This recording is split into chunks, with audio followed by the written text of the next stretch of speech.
তোমাদের তো দেখিয়ে দিয়েছি যে কি কি এনেছে, আর হচ্ছে চলো একটু পরিয়ে দেখি কীরকম হয় না হয়। তো এই যে শুয়ে আছে, আর এদিকে কিন্তু আমি পড়াচ্ছি।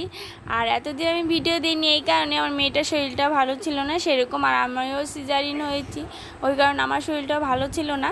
তো এখন থেকে প্রতিদিন কিন্তু ছোটো মানে টুকিটাকি দিতেই থাকবো, আর যখন পরে ও একটু বড় হয়ে যাবে আমিও আর একটু ভিডিও সুস্থ হয়ে দিতেই যাবো। থাকবো। তো তোমরা তারপরে যারা কিন্তু আমরা আমাকে ফলো follow করতে করতে তারা কিন্তু অবশ্যই করো, আর হচ্ছে পাশে থেকো, সবাই ভালো থেকো। আর দেখো এই যে পড়াচ্ছি আর পায়ে এত সুরসুরি, পা সরাচ্ছে।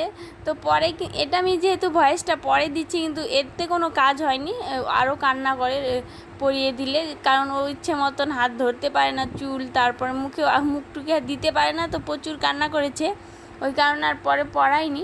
তো এগুলো কাজে লাগবে হচ্ছে শীতের সময় একটু মানে ও তো ছোটোই থাকবে, তো তখন কাজে লাগবে এগুলো। তো এই দেখো ঘুমাচ্ছে আর আমি একটু একটু করে পরিয়ে দিচ্ছি। তো হয়ে গেছে পড়ানো, আর এই দেখো আমার কিউট সোনা মা।